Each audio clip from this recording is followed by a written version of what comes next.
न जाने आपके कौन से जन्म जन्मांतर के शुभ संस्कार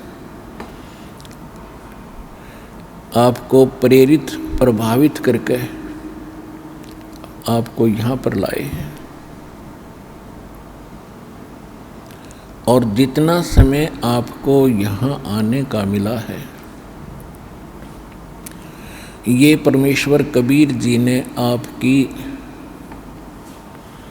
इस काल से जमानत ली है। हम सभी यहाँ काल की कैद में दंडित हैं, अपना दंड भोग रहे हैं,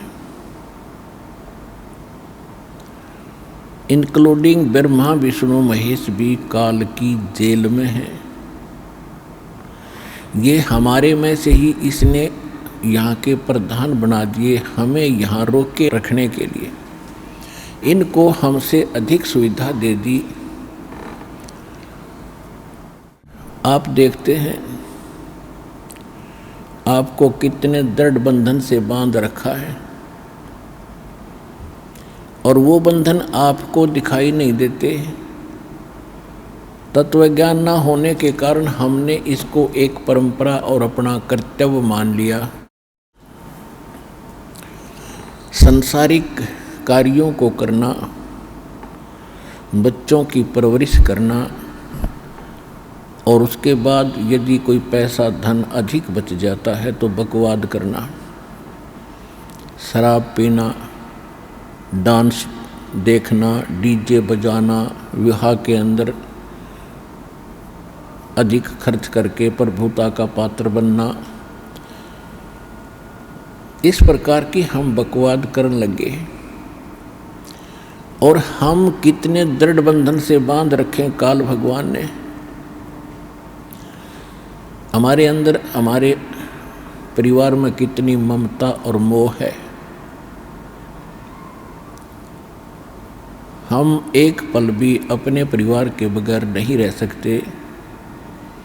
कहीं भी कार्यवश जाते हैं तो शाम को कोशिश करते हैं घर पहुँचे।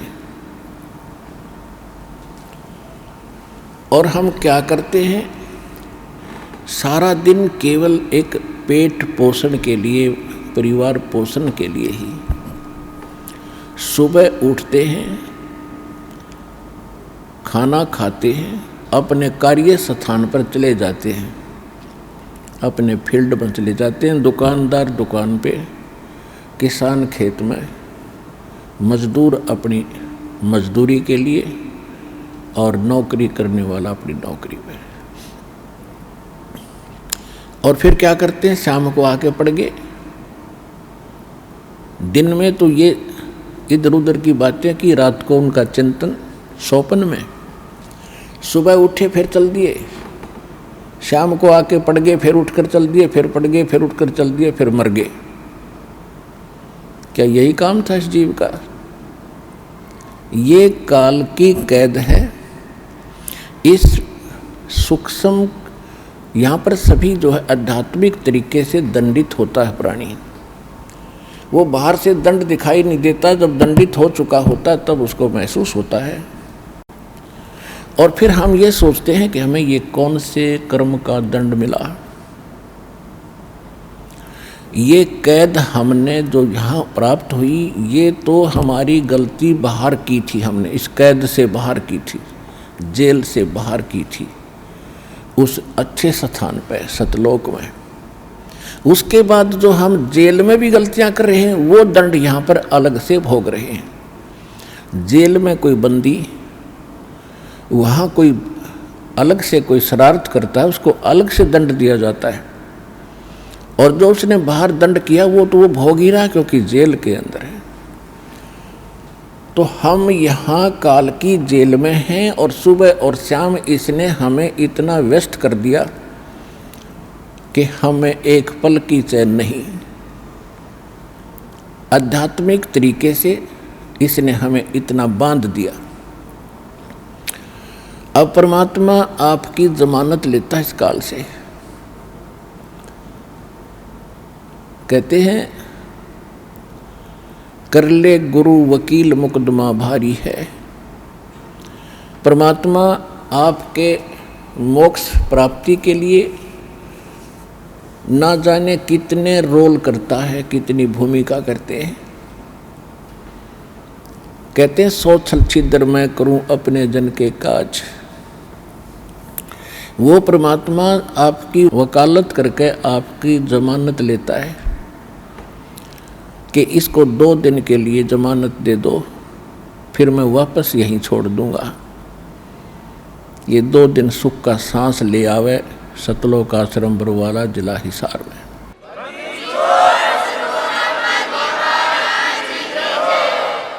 नहीं, जीव के बस की बात नहीं। इस काल के कोल्लू ते आप छूट जा। असंग जन्म हो गए हमने इसी अरहट जैसे कोल्लू में चलते हुए। तेली जैसे बैल बना रखे हम।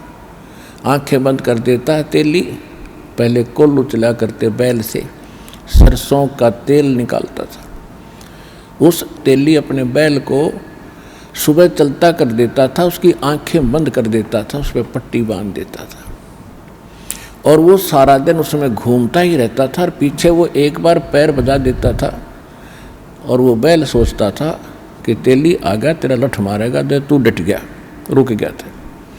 तो वो सारा दिन ऑटोमेटिकली चलता ही रहता था और उसी में चलते चलते मर जाता था। तो इस काल के कोल्लू में, इस पेट के पोषण में, सुबह उठो शाम को पढ़ के सो जाओ, सुबह फिर उठो, फिर खाओ पियो, फ्रेश हो, फिर भागो, फिर पढ़ो, फिर सो, फिर मर जाओ। What is this? ये क्या है? हम इसने एक प्रोसीजर मान बैठे कि बस इतना ही काम होगा।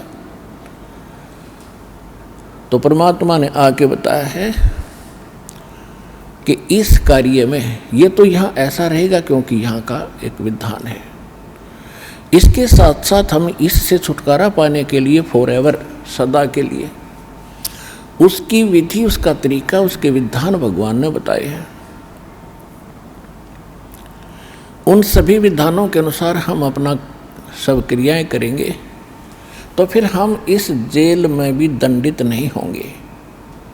और जिस दंड के कारण, जिस पाप के कारण हम दंडित हैं, यहाँ पर इस जेल में फंसे, उसका समाधान परमात्मा ने बता दिया। ये भक्ति, ये विधि, ये साधना, ये मर्यादा, आपकी यहाँ से बिल्कुल जेल मुक्त हो जाओगे, आपका पूर्ण मोक्ष हो जाएगा।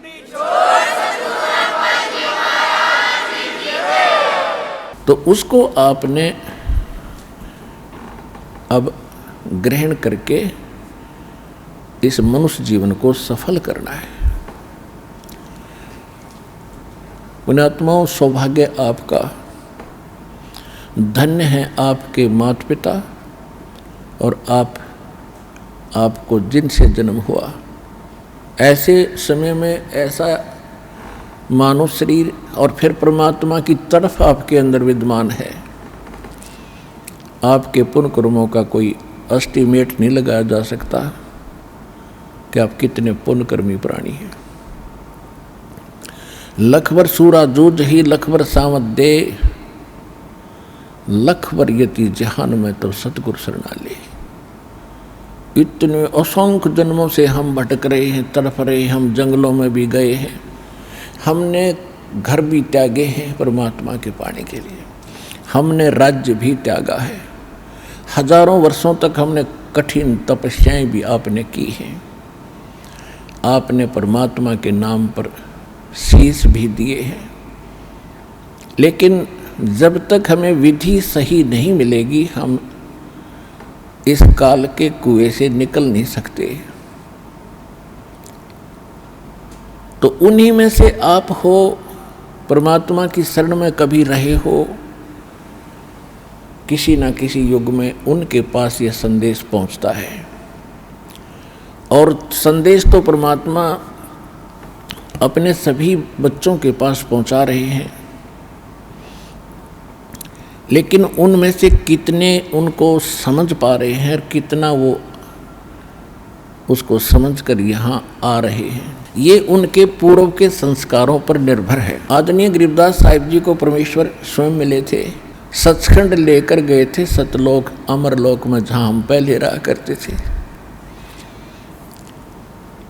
और वहाँ जो सुख हमें होता था, हम उसकी तलाश, उसकी खोज यहाँ कर रहे हैं। हम बूरा की बोरी के कीड़े थे और इस काल ने डुप्लीकेट बना दिया उस बूरा जैसा ही ये काल लोक सतलोक से मिलता जुलता। इसने रेही यानी नमक की बोरी में हम छोड़ दिए लाके। हमें जो बूरा का टेस्ट था, अब हम नमक की बोरी में ढूंढ रहे हैं। और 21 ब्रह्मांड इसके, ये समझ लो नमक की मंडी है। हम इसी में खोज रहे हैं वो सुख जिसको हम त्याग चुके हैं। अब हम यहाँ खोज रहे हैं कि वो सुख मिले, वो यहाँ नहीं मिल सकता, क्योंकि बुरा का टेस्ट नमक में नहीं आ सकता।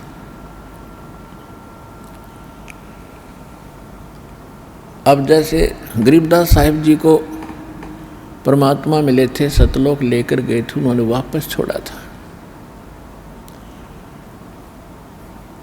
तो उन्होंने बताया था कि फिर परमेश्वर ने भी स्वयं बताया कि झूठे सुख को सुख कहे ये मान रहा मनमोद, ये सकल चबी ना काल का कुछ मुख में कुछ गोद। हम हल्के दुख को सुख मान बैठे। जैसे किसी के 3 पुत्र थे, एक पुत्र की मृत्यु होगी, सारा परिवार टक्कर मार रहा, रो रहा, हाहाकार मची थी। शोक व्यक्त करने वाले व्यक्ति गांव नगर और गौहांड पड़ोस से आ रहे थे। उनमें से शोक व्यक्त करने वालों में एक ऐसा व्यक्ति था जिसका एक ही पुत्र था, उसी की मृत्यु हो चुकी थी। सांत्वना देने वाले उसको सांत्वना दे रहे थे जिसका ताजा पुत्र मरा था। उसको कह रहे थे कि भाई देख, यहाँ तो सबके साथ ये घटना घटती है, आप इसको देखो। इस बेचारे का इकलौता ही पुत्र था, उसी की मृत्यु होगी 3 वर्ष पहले। अब ये भी अपना जीवन टाइम पास करा, यहाँ तो सबके साथ ये घटनाएं घटती हैं, दुख ना माने, कुछ खाना खा ले। जब उसने ये सुना कि इसका इकलौता पुत्र था वो भी मर गया, तो उसने अपने आप में संतोष पाया कि हे भगवान, अब मेरे तो 2 और बचे हैं, मेरा तो एक ही मरा है। इससे उसको संतोष हुआ, फिर शांति हुई, रोना बंद कर दिया, कुछ आहार भी किया। तो परमात्मा कहते हमने इस हल्के दुख को ही सुख मान लिया। यह सुख नाम की चीज 21 ब्रह्मांड बनी है जिसको हम सुख कह सकते हैं। निर्धन सोचता है कि धनवान सुखी होगा। जहां माया है वो व्यक्ति कभी सुखी नहीं हो सकता, उसको तो आग लगी होती है। और धनवान ये सोचता है कि राजा लोग सुखी होंगे। राजा को सुख सपने में नहीं होता। राजा लोग सोचते हैं कि देवता लोग सुखी होंगे। देवता सोचते हैं कि हमारा राजा इंद्र सुखी है और कोई सुखी नहीं। इंद्र के मन में आता है कि ब्रह्मा विष्णु महेश सुखी हैं, लेकिन सुखी कोई नहीं। सुखी कौन है? परमेश्वर ने आके ये अज्ञान हटाया, कबीर भगवान ने। भाई तन दर सुखिया कोई न देखा, जो देखा सो दुखिया हो। उदय अस्त की बात करते हैं, मन सबका किया विवेका हो। सबका किया विवेका हो। तन दर सुखिया कोई न देखा, जो देखा सो दुखिया हो। उदय अस्त की बात करते हैं, मन सबका किया विवेका हो, सबका किया विवेका हो। कि जिन राजाओं को आप सुखी मानते हो, जिसका पूरी पृथ्वी पर शासन हो, उदय और अस्त का उसी के राज में हो रहा हो, कहते मैं उनसे भी मिल चुका हूँ, उनको जो दुख है आप उससे परिचित नहीं। फिर क्या बताते हैं, भाई घाटे बाधे सब जग दुखिया, के गृहस्थी बैरागी हो। घाटे बाधे सब जग दुखिया, के गृहस्थी बैरागी हो। सुख देव ने दुख के डर से, गर्भ में माया त्यागी हो। गर्भ में माया त्यागी हो, तन दर सुखिया। कोई न देखा जो देखा सो दुखिया हो। उदय अस्त की बात करते हैं, मन सबका किया विवेका हो, सबका किया विवेका हो। जंगम दुखिया ये जोगी दुखिया, तपस्वी को दुख दूना हो। जंगम दुखिया ये योगी दुखिया, तपस्वी को दुख दूना हो। आशा तृष्णा सब में व्यापे, कोई महल न सुनो हो। कोई महल न सुना हो, तन दर सुखिया कोई न देखा। जो देखा सो दुखिया हो। उदय अस्त की बात करते हैं, मन सबका किया विवेका हो, सबका किया विवेका हो। भाई साच कहूँ तो ये जग ना माने, पर झूठ कही ना जाई हो। साच कहूँ तो जग ना माने, पर झूठ कही ना जाई हो। ये ब्रह्मा विष्णु शिव जी दुखिया, जिनने ये राह चलाई हो। जिन ये राह चलाई हो, तन दर सुखिया। कोई न देखा जो देखा सो दुखिया हो। उदय अस्त की बात करते हैं, मन सबका किया विवेका हो, सबका किया विवेका हो। सूरपति दुखिया भूपति दुखिया, रंक दुखी बपरीती हो। सूरपति दुखिया भूपति दुखिया, रंक दुखी बपरीती हो। कहें कबीर और सब दुखिया, एक संत सुखी मन जीती हो। संत सुखी मन जीती हो। उदय अस्त की बात करते हैं, मन सबका किया विवेका हो, सबका किया विवेका हो। सूरपति दुखिया भूपति दुखिया, रंक दुखी बपरीती हो। सूरपति दुखिया भूपति दुखिया, रंक दुखी बपरीती हो। कहें कबीर और सब दुखिया, एक संत सुखी मन जीती हो। संत सुखी मन जीती हो, तन दर सुखिया। कोई न देखा जो देखा सो दुखिया हो। उदय अस्त की बात करते हैं, मन सबका किया विवेका हो, सबका किया विवेका हो। परमेश्वर ने आके हमारा अज्ञान हटाने की चेष्टा बहुत प्रकार से की है। अब ये ना हट रहा, हमारे अंदर वो कसक नहीं बन पा रही। इसका कारण ये है कि ज्ञान परमात्मा अकेले ही बताया करते थे और अज्ञान फैलाने वालों की कमी नहीं थी, लाखों और करोड़ों की संख्या में थे। उस समय भी है, आज भी हैं, उस समय भी थे। और जिस कारण से परमात्मा का यो ज्ञान रोशनी नहीं पा सका, इसका प्रकाश बना नहीं। अब वर्तमान में परमात्मा ने ये समय निर्धारित किया कि कम से कम ये सतयुग त्रेता द्वापर में तो सुख का सांस ले लेंगे और त्रेता में इस कलयुग के अंदर तो इनकी दुर्गति होनी ही होनी है। इसलिए परमात्मा ने यह शिक्षा हमें दी। कलयुग भी 5500 वर्ष बीत गया था, या शिक्षा नहीं थी हमारे अंदर। और अब शिक्षा पाकर हम ये सोच रहे हैं कि अब हम ज़्यादा इंटेलिजेंट और सभ्य हो गए।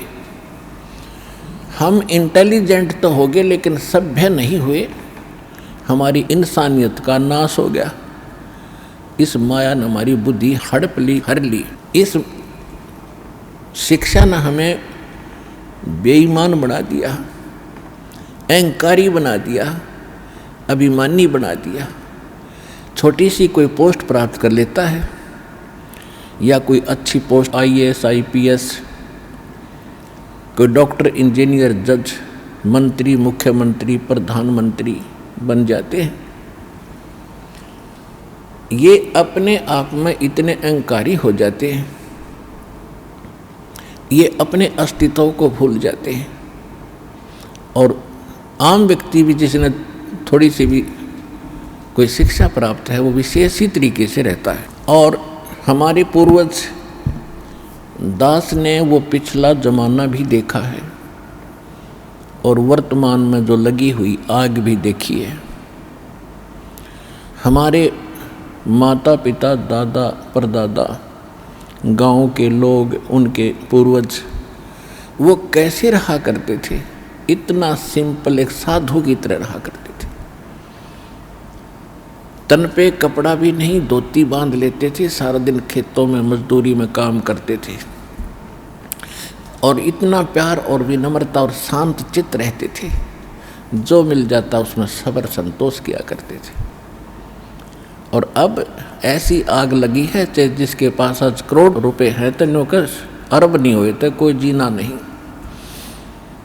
एक कोठी है तो सब्र नहीं नौकर 5-4 प्लाट और हों, 1-2 कोठी और बनाऊं, और फिर भाई की टिकट कट जा, मर जा, फिर कुत्ता बन के उस कोठी के बाहर गली में बैठा, उसकी छाया में भी ना बैठने देंगे वो पुत्र, आते जाते डंडा ठोकेंगे सिर में। तो परमात्मा कहते हैं कि इस काल ने आपकी अक्ल मार रखी है, आपकी बुद्धि हट रखी है। अब परमात्मा जो ज्ञान आपको बता रहे हैं, आप बुद्धिमान हैं, एजुकेटेड हैं। अब इस एजुकेशन का सदुपयोग करेंगे हम। परमात्मा ने ये ऐसे इंस्ट्रूमेंट बनवाए हैं, ये मनुष्य नहीं बना सकता, जीव नहीं बना सकता, चाहे कितनी बात बनाओ। इस युग का नाम कलयुग रखा। कल माने मशीन से चलने का वाली सारी वस्तुएं होंगी। तो परमात्मा ने यह बुद्धि दी जीव को, ये ऐसे इंटरनेट सिस्टम और ये media channels, projector, DVD, CD, mobile, chip, ये मेमोरी कार्ड बनाए दाता ने बनवाए। अब इसमें ठीक है, जो बकवाद करने वाले वो करते रहेंगे, बकवाद कर लेंगे, कितने दिन करेंगे। देखो पुण्यात्माओं, आज गाने सुनते हो आप या फिल्म देखते हो टीवी पर या मोबाइल में, या बकवाद देखते हैं, सुनते हैं किसी चुटकुले वगैरह, घर में एक दुर्घटना घट जाए, आप सुन कर दिखाइए उसने, वह फिल्म का गाना सुन कर दिखाइए। फिर तो ऐसे गंदे लोक में हम ये गाने सुने और सुनाएं, गाने गाएं, यहाँ तो रोना पीटना है सबका। और इसमें भगवान की भक्ति साथ लेकर और इस मालिक की आरती दिन रात करो, भगवान की भजन दिन रात करो। ठीक है, कोई दुर्घटना घट भी जाए तो मालिक की भजन नहीं छोड़े, आरती इसी तरह करता रहे, इसमें बिल्कुल बंद नहीं करे। क्योंकि दुख हल्का भगवान ही कर सकता है, उसको रोते रोते भी मालिक ने याद करे। तो कहने का भाव ये है कि इस गंदे लोक में हम भूल जाते हैं, किसी के घटना घट गई, हम एक औपचारिकता करने जाते हैं वहाँ पर। अगर वो हमारे आया था और हम नहीं गए तो वो दुख मानेगा। बस वहाँ थोड़ी सी देर बस पूछ लेते हैं कैसे हुआ, क्या हुआ, बहुत बुरा हुआ, बाहर आते फिर वो सैर सपट्टे अपने जो के तो रहते। जिसके लागे सो तन जाने, और यह सब के लगेगी, किसी के पहले लग जाएगी, किसी के बाद में लगेगी। यहाँ तो कोई नहीं बचेगा इस मार से, काल के कोल्लू में सब पड़े हुए हैं। और एक दिन इसके पाठ के नीचे आपने आना पड़ेगा।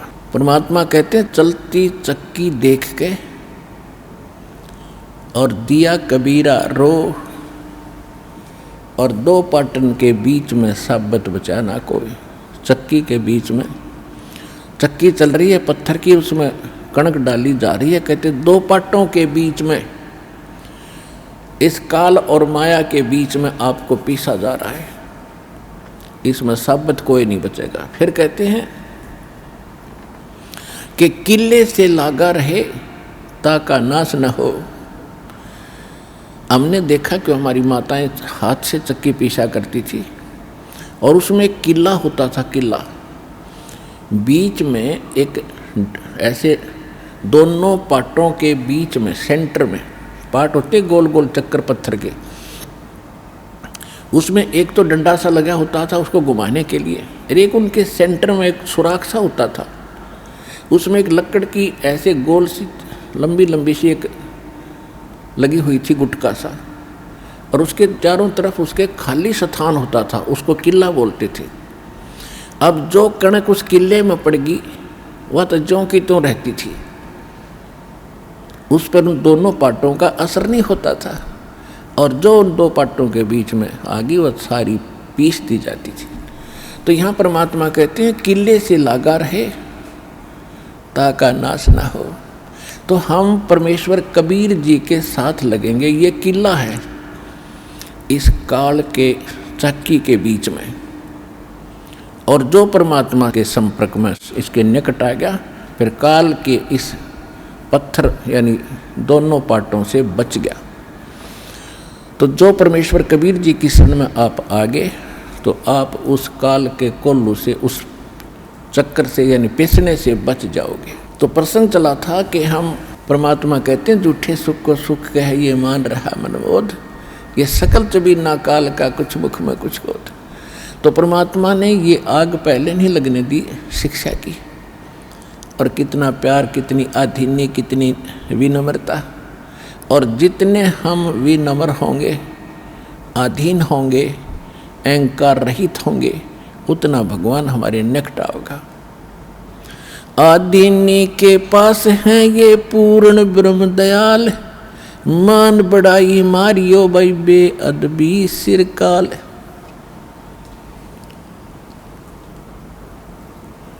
अब जितने हम विनम्र रहेंगे परमात्मा उतना ही साथ देगा। हम अहंकार प्रयोग करेंगे भगवान कोसों दूर चला जाएगा। तो इस प्रकार हमने परमात्मा से लाभ लेने के वो सभी फार्मूले अपनाने पड़ेंगे जिससे हम परमात्मा का पूर्ण लाभ प्राप्त कर सकें। अब जो प्रसंग चला था कि इस 21 ब्रह्मांड में परमात्मा कहते हैं हमने कोई सुखी प्राणी नहीं देखा। कहते हैं घाटे बाद सब जग दुखिया। जिसको घाटा माने हानि होगी, लॉस हो गया बिजनेस में, या कोई खेती हानि होगी, फसल नष्ट होगी, वो तो आप पे दुखी। और जिसने लाभ हो गया वो और घना दुखी। लाभ होते ही मान ले किसी ने 5 लाख रुपए का बेनिफिट हो गया, वो युग काल इतना जबरदस्त उसको भ्रमित करता है, वो 20 लाख रुपए का कोई काम शुरू करेगा, कितने तो लोन वगैरह लेकर 5 तो वो लाओगा और 15 और लेगा कितने तो उधार लोन ब्याज पे, और वो बिजनेस हो जाएगा फेल। वो 20-5 तो वो गए, 15 और उधार वो आगे आगे मांगनी है पीछे पीछे काटे चक्कर। फिर तो कहने का भाव ये है, इन बकवादों को छोड़ के भक्ति विधि अपना के अपना पीछा छुड़वा लो। इतनी सी बात है। परमात्मा 120 वर्ष तो पहले कह के चले गए। अब वो एक अपना एफिडेविट छोड़ गए, अपनी वाणी छोड़ गए भगवान विधान बना के। आज ये दास 20 वर्ष से ये दास लग रहा है इसी को समझाने और बताने के लिए।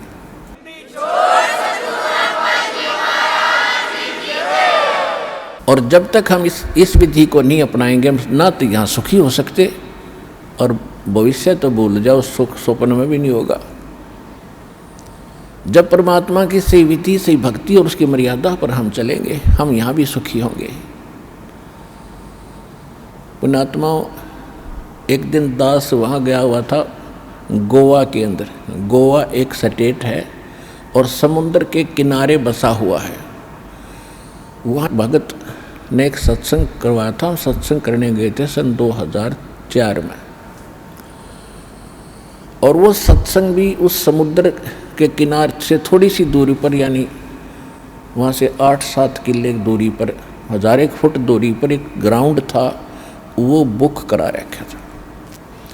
सत्संग समाप्त करने के बाद शाम को टहलने के लिए चले गए और सुबह भी फिर उधर ही घूमने जाते थे। तो क्या देखा, वहाँ पर ये फॉरेनर, विदेशी लोग अपने परिवार सहित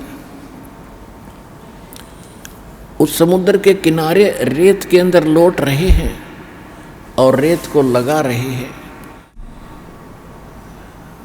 और वो बता रहे थे कि ये कह रहे, अंग्रेजी में बोल रहे थे, कहा बड़ा आनंद आ रहा है, यहाँ पूरी शांति मिलती है। और फिर उनके बारे में ये भी बताया गया कि ये वहाँ अरबपति हैं, अरबपति। इनकी बहुत बड़ी इंडस्ट्री चलती है, इनके बड़े बड़े महल हैं, बड़ी बड़ी कार हैं, 1-1 करोड़ की कार है इनके पास। और उन महलों को जिसमें ये करोड़ों रुपये की कोठी बना कर, करोड़ों रुपये की कार लेकर, वहाँ शांति नहीं, शांति मिली वहाँ कपड़े निकाल के एक लंगोट बांध गए और रेत में पड़े हैं। कहा हाँ यहाँ बड़ी शांति है। इन कोठियाँ ने शर्मा मारोगे जहाँ शांति नहीं, चाट लो उन कोठियाँ ने जहाँ शांति नहीं। तो पुण्यात्माओं, ये हालत है हमारी। शांति तो है बिल्कुल निश्चिंत होकर के और हल्का बन के, इन कार कोठी और इस माया में कभी सपने में भी शांति नहीं होगी। और शांति नहीं है तब बाढ़ में जाओ, वो धन जिसके चाहे अरबपति और चाहे खरबपति, जब आत्मा में शांति नहीं, वो तो आज भी आग में जल रहा है, फिर सारी संपत्ति ने छोड़ के फिर नरक की आग में न्यारा जलेगा। वो यहाँ भी दुखी, उसका परलोक भी दुखी है। तो यहाँ परमात्मा हमें याद दिलाते हैं कि घाटे बाधे सब जग दुखिया और के गृहस्थी बैरागी हो। जो घर छोड़ कर चले गए, बैराग ले लिया, जंगल में जा बैठे। अब वहाँ जाकर जंगल में बता कोई बात है, कैसी बुद्धि भ्रष्ट हो रही थी हमारी। अब जंगल में कोई भगवान की तरह पेड़ का बांध रखा कि जाते खोल लाऊंगे ये अकल देखो। पर आत्मा है, ये भगवान के लिए रुक नहीं सकती। जैसा भी इसको गाइड मिलता था ऐसे ये अपनी सौ प्रेरणा से भाग लेती है। अब घर त्याग दिया, जंगल में पहुंच गया, ठीक है, रोटी खा कर गया होगा सुबह सुबह, तो शाम तक कोई दिक्कत ना लेकिन शाम में भूख फेर लगेगी, रात काट लेगा जैसे तैसे, सुबह नहीं होगी उस पर। सुबह फिर भागेगा कहाँ, गृहस्थियों की तरफ, गांव नगर की तरफ, दिए माई वहाँ से मांग के फिर जंगल में बैठ के खाई।